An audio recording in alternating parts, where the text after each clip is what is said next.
เข้าป่าเสด็จคำสาบานสัญญากันไว้วันนั้นเจ้าบอกสิหักจริงจังลงเรือลำเดียวแล้วเจ้าไปบ่จอดหอดฟังผู้ชายที่มาทีหลังอยากเจ้าไปเจ็บใจแน่นอน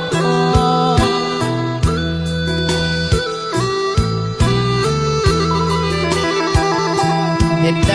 จังใดคนคืออายหัวใจซื่อเจ้าสร้างใจดำคือมือคือเหตุใดลงคอหนีไปกับเขา